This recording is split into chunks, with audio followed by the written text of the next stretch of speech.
രണ്ടാം പിണറായി സർക്കാരിന്റെ 4ാം വാർഷികാഘോഷത്തിന്റെ ഭാഗമായുള്ള എന്റെ കേരളം പ്രദർശന വിപണന മേളയാണ് ജനം ഇരുകൈ നീട്ടി സ്വീകരിച്ചിരിക്കുന്നത്. സർക്കാരിന്റെ കഴിഞ്ഞ 9 വർഷത്തെ നേട്ടങ്ങൾ പ്രദർശിപ്പിക്കുന്ന മേളയാണ് ആശ്രമം മൈതാനത്ത് സംഘടിപ്പിക്കുന്നത്. സർക്കാരിന്റെ വ്യത്യസ്ത പദ്ധതികളെക്കുറിച്ച് ജനങ്ങൾക്ക് അറിവ് നൽകുന്ന രീതിയിലാണ് പ്രദർശനമേള ക്രമീകരിച്ചിരിക്കുന്നത്. അതുകൊണ്ട് തന്നെ പദ്ധതികൾ അറിയാനും നിരവധി പേർ എത്തുന്നുണ്ട്. വൈകുന്നേരങ്ങളിൽ നടക്കുന്ന കലാപരിപാടിയാണ് മറ്റൊരു പ്രധാന ഹൈലൈറ്റ്.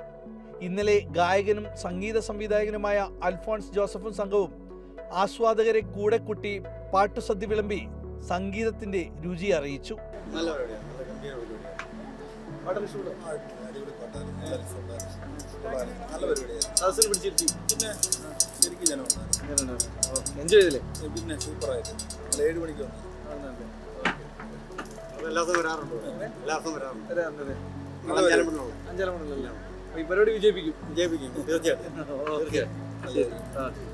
ദിവസവും വിവിധ വകുപ്പുകളുടെ സെമിനാറുകളും വ്യത്യസ്ത കലാപരിപാടികളുമായി മേള തുടരുകയാണ്. 20-ന് സമാപിക്കും.